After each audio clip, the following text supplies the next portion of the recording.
할렐루야 찬양대 성가대의 찬양의 가사, 늘 시온 성가대, 할렐루야 성가대 찬양의 내용, 가사를 한 번씩 꼭 씹어봅니다. 오늘 설교 말씀 다 듣는데요.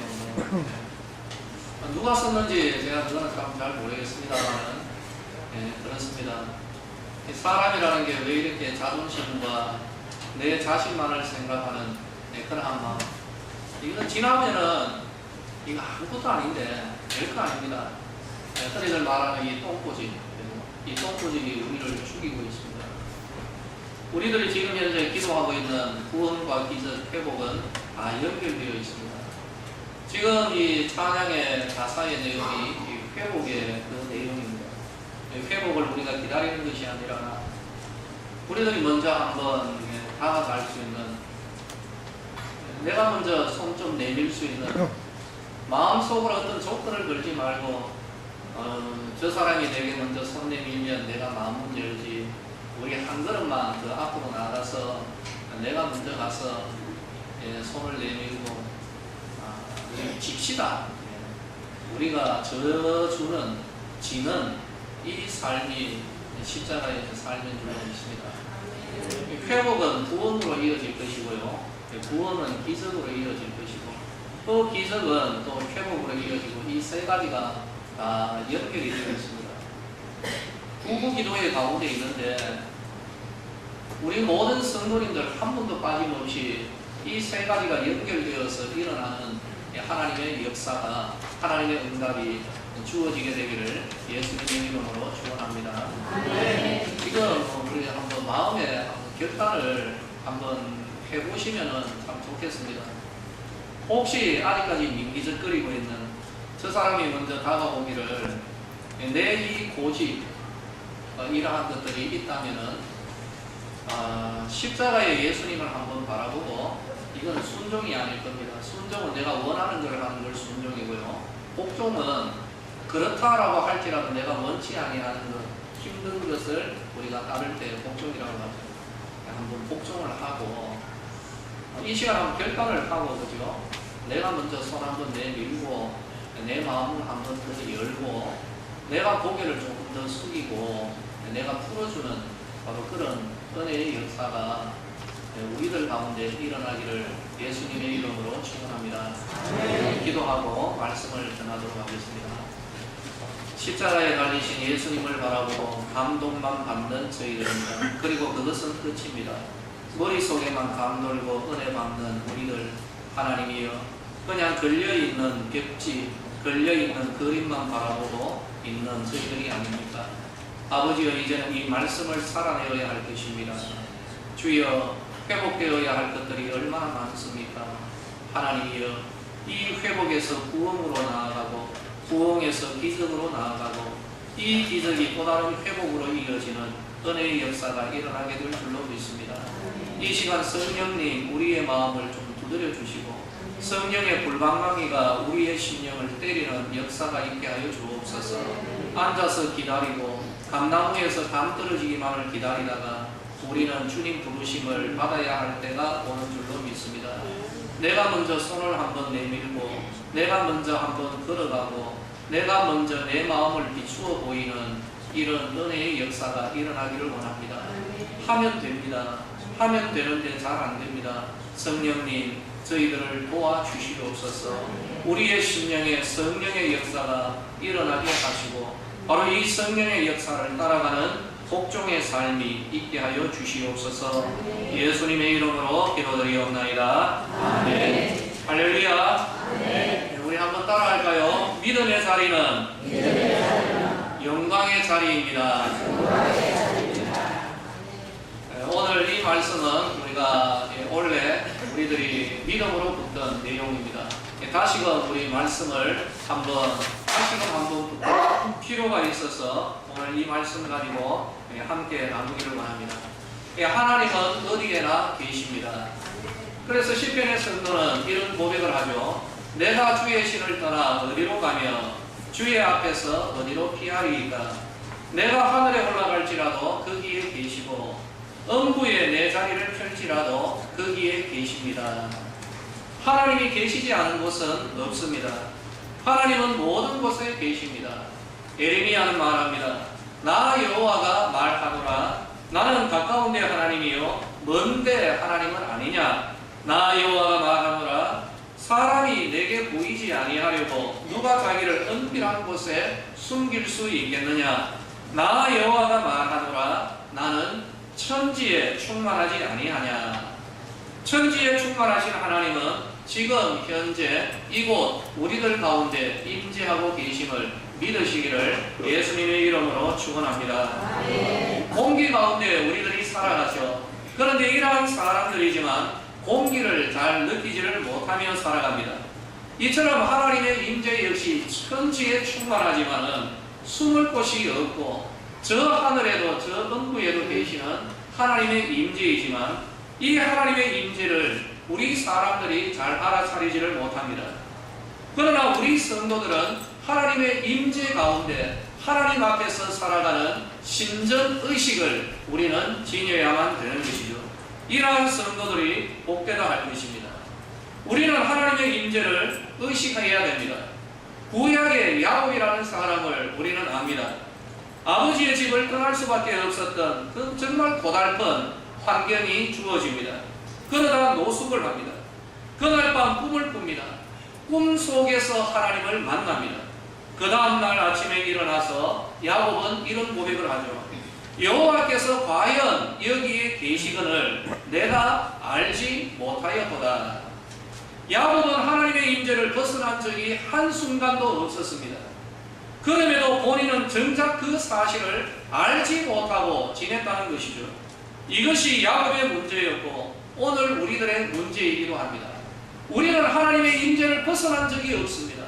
우리가 어디에서 무엇을 하든지 그 어떤 상황에 있든지 간에 하나님은 우리와 함께하고 계십니다. 우리는 이것을 알아야 되는 것입니다. 우리는 그 하나님 앞에서 살아가야 하는 것입니다. 만약에 우리들이 하나님의 임재를 알고 하나님의 임재 가운데서 살아간다면 우리에게는 굉장한 그러한 영적인 변화가 있을 것입니다. 굉장히 유익한 일들이 우리들의 삶 가운데 일어나게 될 것입니다. 야곱의 12아들이 있습니다. 장남은 르우벤입니다.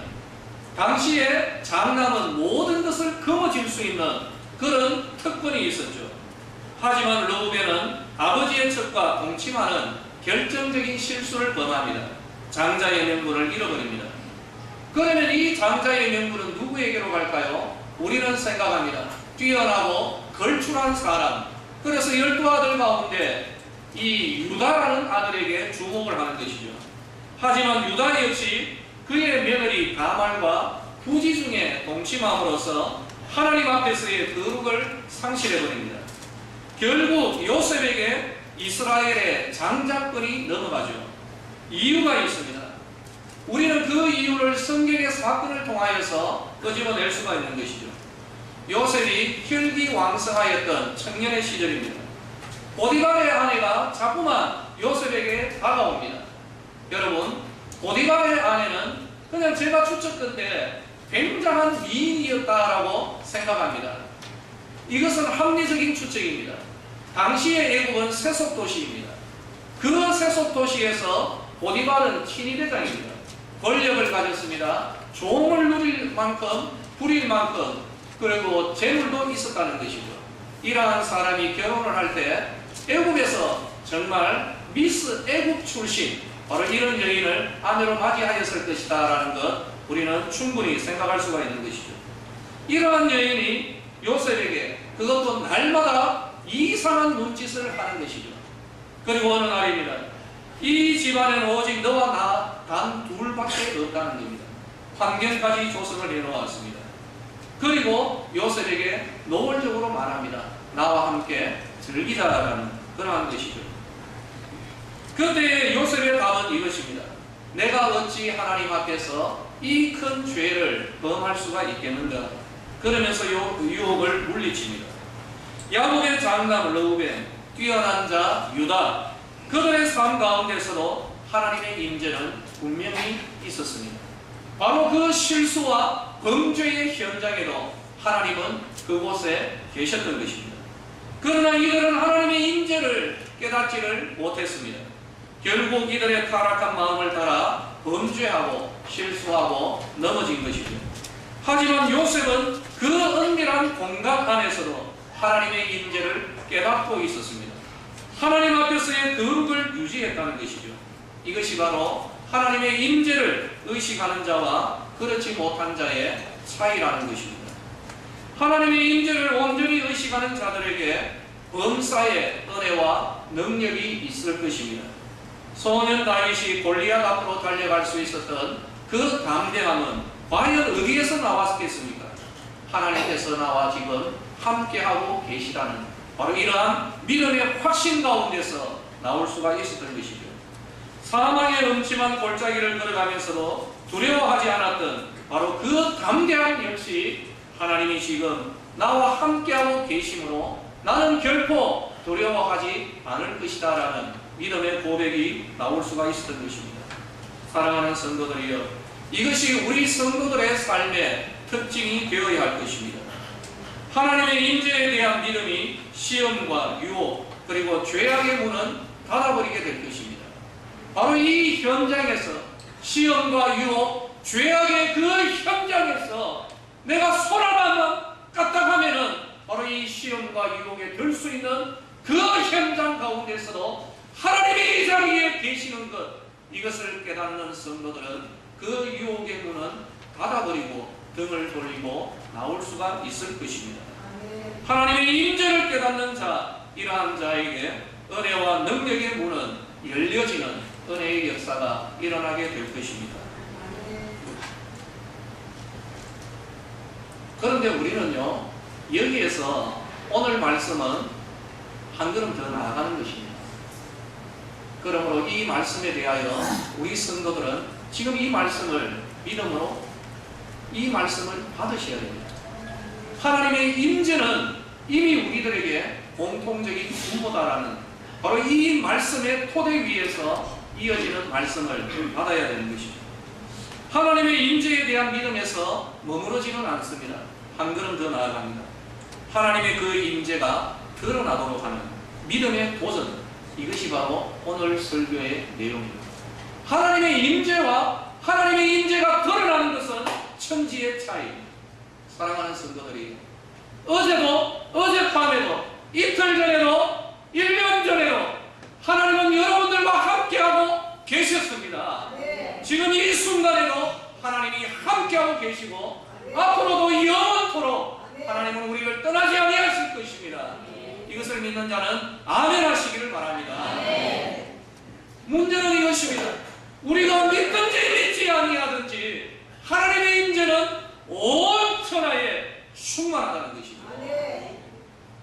우리 성도들은 그 하나님의 임재가 드러나도록 하나님 앞에 믿음으로 구하고 하나님 앞에 나아가는 은혜가 우리에게 있다는 사실을 알아야 하는 것이죠.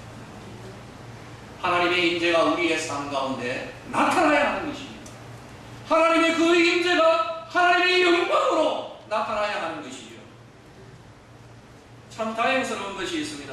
하나님은 자신의 임재를 영광으로 나타내시기를 원한다는 것, 이것이 우리에게는 크나큰 은혜입니다. 어떤 의미일까요? 하나님은 말씀합니다. 나 여기 있다라고. 내가 지금 현재도 역사하고 있다고. 내가 이 세상의 주관자이라는 것을 하나님은 지금도 드러내기를 원하신다는 것입니다. 특별히 우리들 가운데서, 하나님을 믿는 성도들 가운데서 하나님께서 내가 여기에 있다라고, 나 지금도 역사하고 있다라고 하나님의 영광을 나타내기를 원하고 계시는 것입니다. 하나님은 자기의 영광을 세상 모든 만물을 통하여서 하늘의 달과 별을 통하여서도 나타내고 계십니다. 이러한 하나님의 영광이 예수를 믿는 우리 성도들 가운데 정말 충만하고도 강력하게 일어나야 할 것입니다. 우리 성도님들에게 한번 도전하도록 하겠습니다. 여러분들이 믿든 안 믿든 이거는 상관이 없습니다. 하나님은 우리들 가운데 임재하고 계십니다. 하나님은 천지에 충만하시고 계시지 않은 곳이 없고 우리가 그 하나님의 임재를 피하여 떠날 곳이 없습니다. 어제나 오늘이나 내일이나 영원토록 동일한 것은 하나님은 우리들 가운데 임재하신다라는 것입니다. 이거는 별로 중요하지 않습니다. 중요한 것은 무엇입니까? 우리들의 삶 가운데 하나님의 임재가 드러나고 있으니까 답하십시오. 여기에 대한 답이 있어야 됩니다. 분명하게 우리는 여기에 대하여 답을 해야 됩니다. 왜 그렇습니까? 우리는 예수를 믿는 자입니다. 하나님은 우리를 통하여서 하나님의 영광의 임재, 나 여기 있다. 내가 지금 역사하고 있다. 나는 나의 말을 이루기를 원한다. 나는 내 약속을 이룰 것이다 라고 그렇게 말씀하시는 그 하나님의 임재가 우리들 가운데 나타나고 있는가 없는가, 이것이 우리들에게 문제라는 것입니다. 다시 한번 여러분들에게 도전합니다. 하나님의 임재가 여러분의 삶 가운데 드러나고 있습니까? 아멘. 우리는 여기에 대하여서 아멘, 할렐루야, 그리고 부족하다면 소망합니다. 하나님 정말 갈망합니다. 바로 이러한 믿음의 강으로 우리들이 나아가야 할 것입니다. 하나님의 임재는 영광으로 드러나야만 됩니다. 드러나야 되는 것이죠. 하나님의 영광은 성도들의 믿음을 통하여 나타나게 될 것입니다. 본문이 바로 이것을 잘 드러내고 있습니다. 사랑하는 나사로 죽음의 현장, 시체를 담고 있는 무덤, 이 무덤조차 닫아버렸던 돌 앞에서 예수님은 말씀합니다. 마르다야, 이 돌을 옮겨놓아라. 마르다의 반응은 이러합니다. 예수님, 썩어서 냄새가 납니다. 예수님께서 하신 말씀대로 무덤에 돌을 옮겨놓는 이 행위는 예수님, 내 생각에는 부질없는 짓입니다. 그 마르다에게 예수님은 다시금 믿음의 행동을 촉구하십니다. 네가 믿으면 하나님의 영광을 보리라 하지 아니하였느냐. 다시금 예수님께서 주셨던 이 말씀이죠. 마르다는 예수님의 말씀을 따릅니다. 그리고 그 믿음의 현장에서 나사로가 다시 살아나는 능력의 사건, 바로 이 능력의 사건에서 하나님의 영광이 나타난 것이죠. 바로 그 현장에서 하나님의 임재가 드러난 것입니다. 하나님의 영광의 자리는 어디일까요? 우리 성도들의 믿음의 자리인 것입니다. 그런데 우리들의 문제가 있습니다. 우리의 문제는 우리 믿음에 한계가 있더라는 것이죠. 우리의 믿음이 불완전하더라는 것입니다. 우리 장로교 교인들은 교리는 굉장히 좋습니다. 그런데 신앙의 문제가 있습니다. 믿음의 끝이다, 됐다라고. 감리교 교인들은 교리는 형편없는데 믿음이 좋습니다. 여러분, 우리들의 문제는 뭘까요? 이 자리에 있는 거의 대부분의 성도들은 전부 다 예수 믿는 성도들인 줄로 저는 그렇게 확신합니다. 믿어 의심치 않습니다. 그럼 이것으로 끝이 납니까? 여러분들에게 한번 여쭤볼까요? 여러분들의 믿음은 온전합니까? 네. 대단하신 분이 여기 한 분 계십니다. 감사합니다. 그래도 이런 분들이 몇 분은 계셔야 될 줄로 저는 그렇게 생각합니다. 우리의 믿음이 과연 다 온전하느냐? 여기에 대하여서 우리는 우리 자신의 믿음을 한번 돌보아야 하는 것이죠. 우리의 믿음이 불완전하다는 거죠. 예수님을 믿는 이 믿음은 있는데, 믿음에서 믿음으로 나아가야 하는데 여기에 불완전한 점이 있더라는 것이죠. 우리의 믿음에 제동을 거는 것이 있습니다. 우리의 경험과 우리의 지식과 우리의 영향입니다. 하나님을 우리의 경험 안에 지금도 가두어 놓고 있습니다. 우리의 지식과 과학 안에 하나님을 가두어 놓습니다. 만약 우리의 과학적 사고와 경험을 넘어서거나 우리의 생각과 맞지 않는 이러한 말씀이 우리에게 주어진다면 적지 않은 성도들은 부드럽게 불순종합니다. 거룩하게 불순종합니다. 이것이 우리의 믿음의 문제라는 것입니다. 때로는 그 말씀에 저항합니다. 가장 심각한 현상은 그 말씀에 대한 부드러운 불순종, 거룩한 불순종, 이것을 합리화시켜버리는 것입니다. 하나님의 말씀이 진리라고 믿는다라고 하면서도 지금 자신에게 주어지는 말씀, 그러나 나의 경험과 내 형편에 맞지 않는다라고 여겨지는 이 말씀은 웬일인지 지키지 않아도 되는 진리의 말씀으로 확신해버리는 거죠. 다른 사람은 지켜야 하지만 나는 지키지 않아도 되는 그런 말씀으로 확신하고 합리화시켜버리는 거죠. 너무나도 이상한 것은 그리고 난 이후에 정말 마음 편안하게 신앙생활을 하고 있는 것, 이것이 오늘날 우리들에게 정말 이상한 현상입니다. 마르다는 예수님을 믿는 자가 분명히 맞습니다. 선거입니다. 예수님의 능력을 신뢰합니다. 나사로가 죽을 병이 들었을 때 예수님을 찾았습니다. 믿음의 선거입니다. 이상하게도 예수님은 나사로에게 곧바로 가지를 않고 지체합니다. 결국 나사로는 죽습니다. 나사로의 죽음은 마리아와 마르다에게 모든 것에 종을 치는 종결이었습니다. 땡! 끝났다라는 그러한 신호였죠. 마리아와 마르다, 이들은 예수님은 불치병이라 하여도 고쳐주시는 능력의 주라는 것을 분명히 믿었습니다. 그 증거가 어디 있습니까? 예수님을 부르러 보낸 것입니다. 그러나 이들은 죽음에 대하여서만은 손을 들어버리는 거죠. 이거는 안 된다라는 것입니다. 이들의 믿음의 영역 안에 죽음이라는 것은 어찌할 수 없는 바로 그러한 것으로 이들은 믿음의 한계를 그어버렸던 것이죠. 사랑하는 성도들이여, 하나님은 우리 성도들의 믿음의 한계를 깨뜨리고 우리 안에 침투에 들어오기를 원하시는 것을 알아야 되는 것입니다. 마리아와 마르다는 예수님을 위해서라면 모든 것이라도 희생할 수 있는 믿음의 성도들입니다. 그러나 부족한 것이 있습니다. 그것은 믿음의 한계입니다. 나사로의 죽음 앞에서는 예수님이라 할지라도 예수님 안 돼요. 제외시켜버렸던 것이죠. 이들이 예수님을 믿는다라고 하지만 여전히 불신과 불가능과 패배와 포기의 영역이 이들의 불완전한 믿음 가운데 포진하고 있었던 것입니다. 예수님은 바로 그 부분에 주의 영광을 드러내고 승리의 깃발을 바로 거기에까지 꽂아버리기를 원하고 계셨던 것이죠. 바로 여기에 마르다의 믿음을 요구하고 있습니다. 그러므로서 불신의 영역, 불가능의 영역, 포기와 패배의 바로 그 영역을 믿음으로 정복하고 이곳에도 하나님의 영광을 드러내기를 원하시는 것이 바로 이 나사로의 죽음과 다시 살아나는 은혜의 역사라는 것이죠. 여기에서 마리아와 마르다의 믿음의 성숙과 성장이 자연스럽게 일어났습니다. 예수님은 그 사랑하던 자들의 믿음의 한계를 허물어버립니다. 여러분, 지금 이 말씀 여러분 제대로 잘 따라오고 계십니까? 저 혼자만 이렇게 외치고 있는 건 아닌가 모르겠는데, 예수님이 우리 삶 가운데 찾아오기를 원하시는 분은 아멘 하시기를 바랍니다. 아멘. 지금 다 걸려들었거든요. 찾아오시면 그때부터 골치 아픕니다. 이거 맞습니다. 예수님이 내 삶이 이렇잖아요. 요 한계가 있는 거예요. 이 안에서 우리는 충성하고, 이 안에서는 예수님께 헌신하고, 이 안에서는 모든 걸 다 합니다. 근데 이게 우리의 한계입니다. 근데 예수님은 여기에 만족하지 아니하십니다.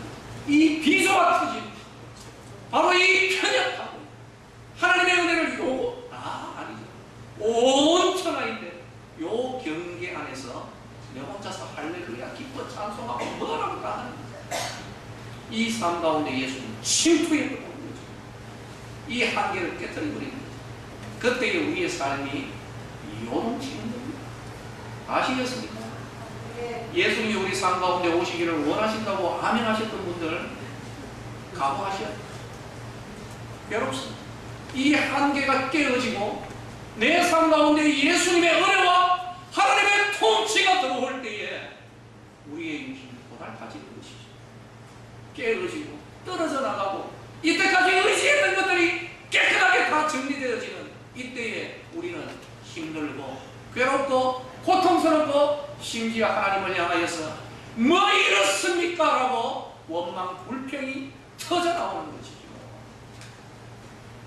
지금 나사로의 집에 지금 난리 납니다. 이게 난리가 난 거예요. 마리아와 마르다의 영역은 우리보다 훨씬 더 있습니다. 얼마나 큰지.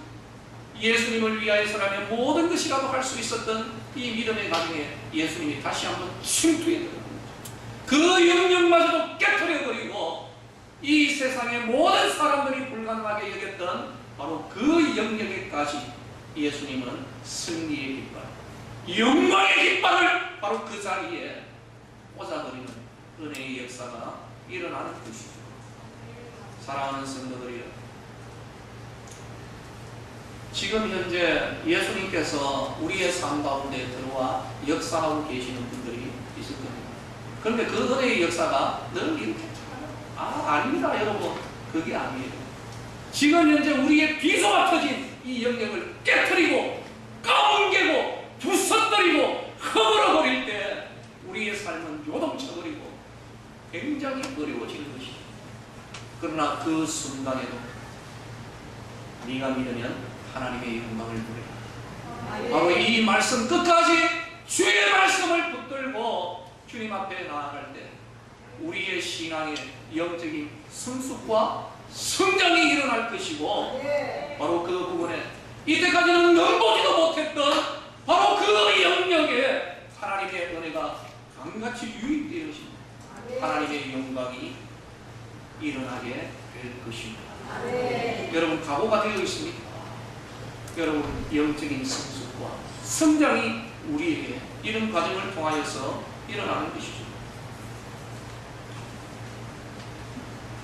말씀드린 대로 우리의 문제는 우리 믿음에 한계가 있다는 것이죠.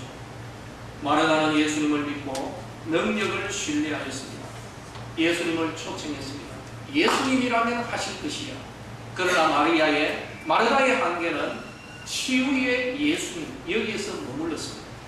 예수 그리스도는 진정으로 우리의 죽음의 문제까지도 해결하시는 구세주이라는 바로 그런 믿음으로의 확장을 위하여 예수님은 마르다의 가정에 죽음이라는 고통까지도 허용을 해버리는 거죠.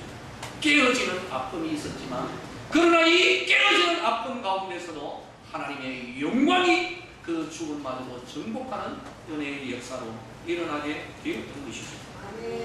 하나님은 우리 성도들의 믿음의 한계를 깨뜨리기를 원하십니다. 마리아와 마르다는 예수님을 위해서라면 모든 것이라도 희생할 수 있었던 성도들입니다. 그러나 부족한 것, 이것이 믿음의 한계고 나사로의 죽음 앞에서는 예수님마저 제외시켜버렸습니다. 이들이 예수님을 믿는다라고 하지만 여전히 불신과 불가능, 패배와 포기의 영역이 이들 가운데 있었던 것이죠. 예수님은 여기에까지 그 영광을 드러내기를 원하시는 것이죠. 이제 이 말씀에서 우리들에게로 좀 넘어오도록 하겠습니다. 사랑하는 성도들이여, 하나님의 이 은혜와 능력은 자연스럽게 찾아들지는 않더라고요. 자연스럽게 그냥 예배만 드리고 그냥 이러한 자들에게 이러한 영적인 성숙과 은혜가 찾아들지는 않습니다. 그래서 순종을 넘어서 복종의 결단이 있어야 됩니다. 본문의 배경이 그 내용입니다.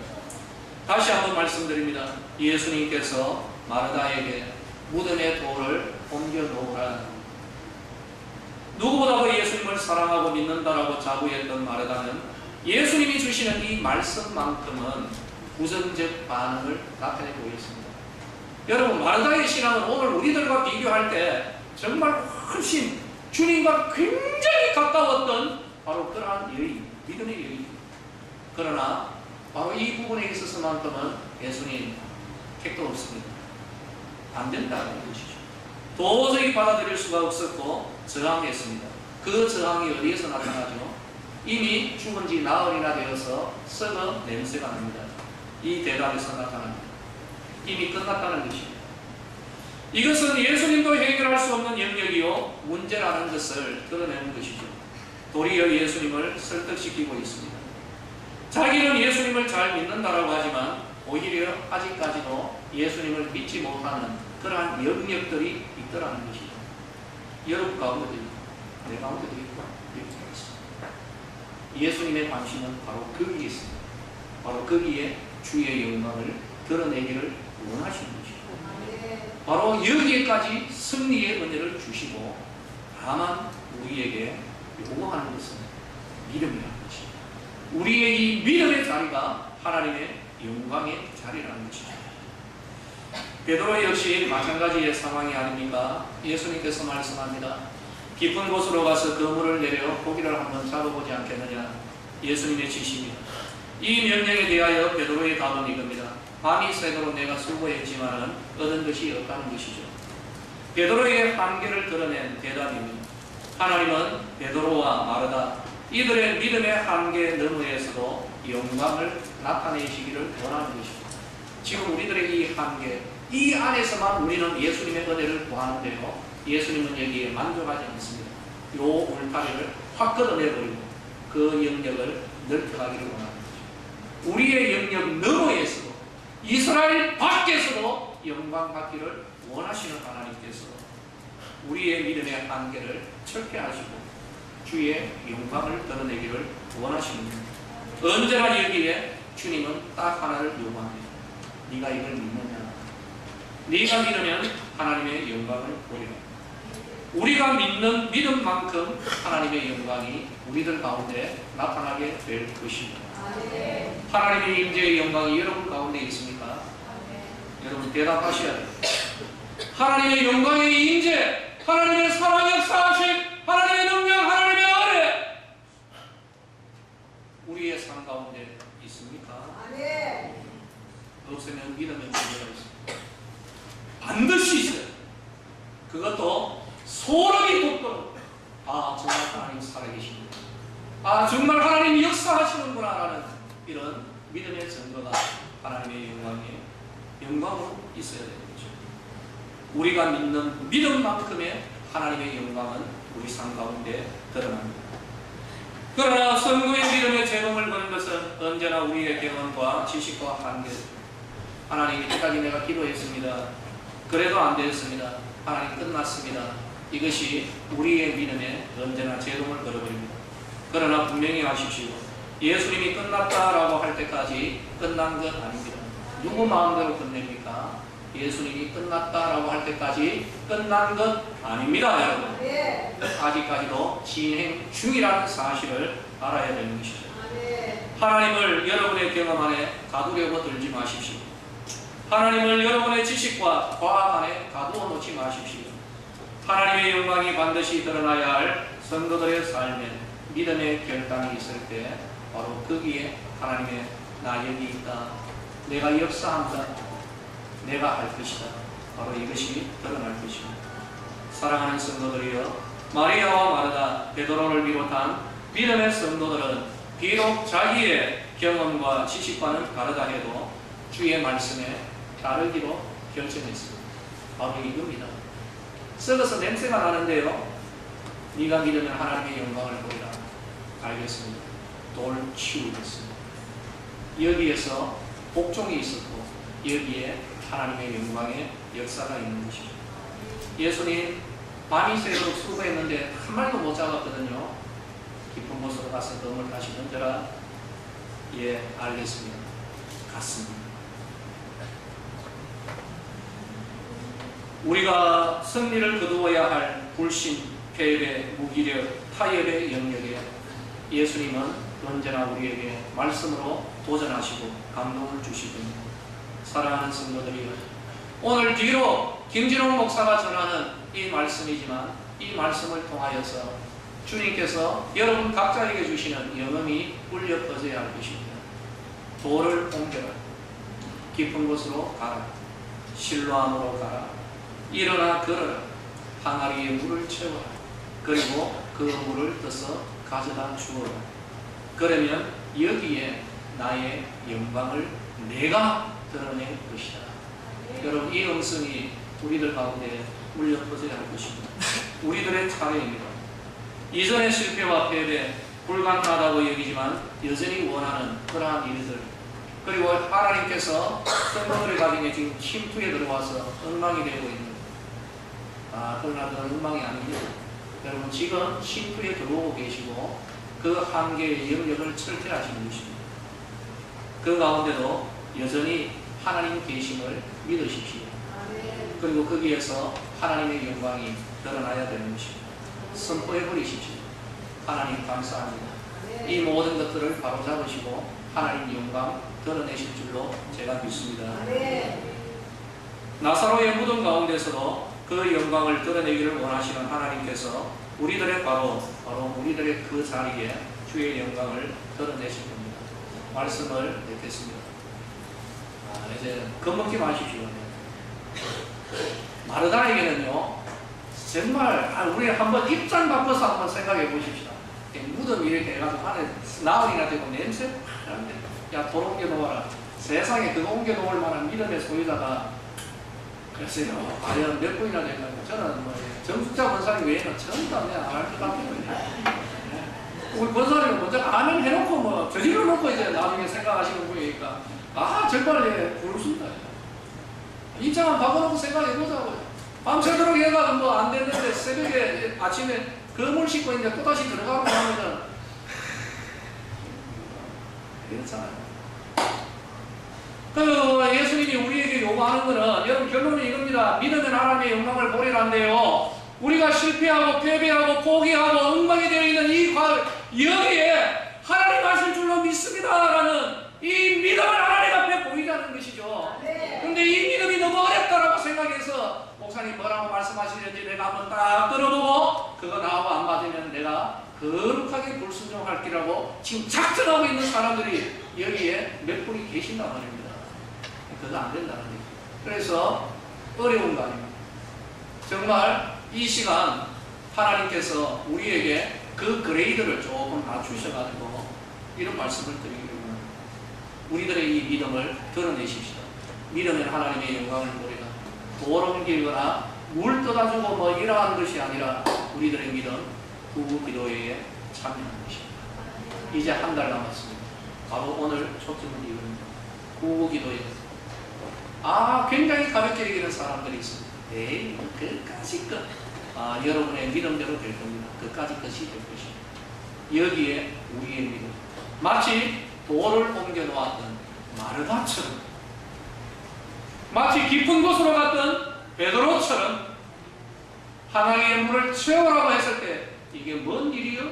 라고 했지만 그 하나님의 물을 채웠던 바로 그 종들처럼 물을 떠서 가져다 주어라고 했을 때 떠서 가져다 주었던 그 종들처럼 바로 그러한 영성으로 구구 기도에 별거 아닌 것 같지만은 그러나 믿음으로 우리들이 하나님 앞에 구하며 90초가 아니라 9초라고 할지라도 하나님 앞에 믿음으로 구하며 나아가는 바로 그 자리에 하나님의 영광이 나타나게 될 것입니다.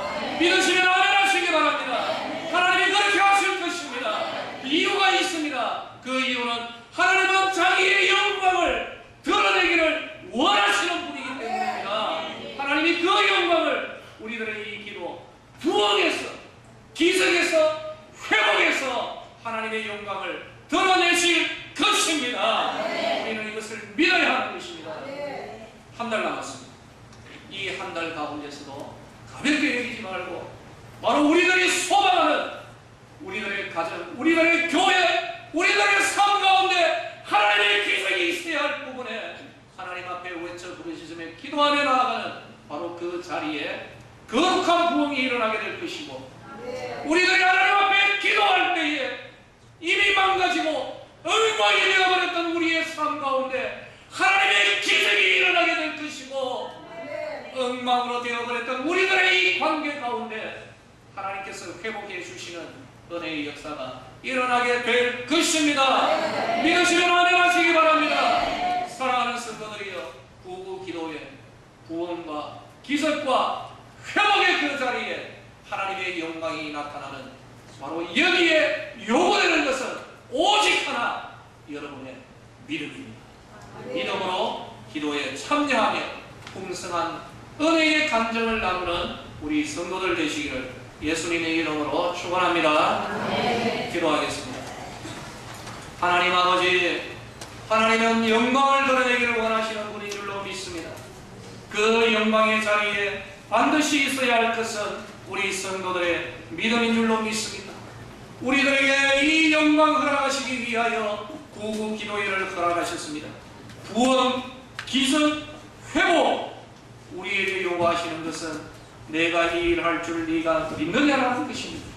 아버지가 우리들이 믿음으로 구원과 기적과 회복을 위하여 구하게 하옵시고 우리 모든 성도들 참으로 하나님 부으시는 이 은혜에 풍성한 간증이 있게 하여 주시옵소서. 하나님께서 우리 성도들 몇몇 가정에 침투에 들어오고 하나님의 살아 역사하심을 드러내기를 원하시는 그러한 역사가 진행 중에 있는 것으로 여겨집니다. 끝까지 하나님 붙들게 하시고 하나님 은혜 가운데 이 영적인 거룩한 혼란 가운데 하나님의 영광이 드러나게 하시고 그 하나님의 영광이 하나님 베푸시는 기적과 은혜의 역사로 일어나게 하옵소서. 우리의 눈이 이를 바라보게 하여 주시고 아버지의 이 일 끝에 주를 찬양하는 승리의 찬양이 있게 하여 주옵소서. 예수님의 이름으로 기도드리옵나이다. 아멘.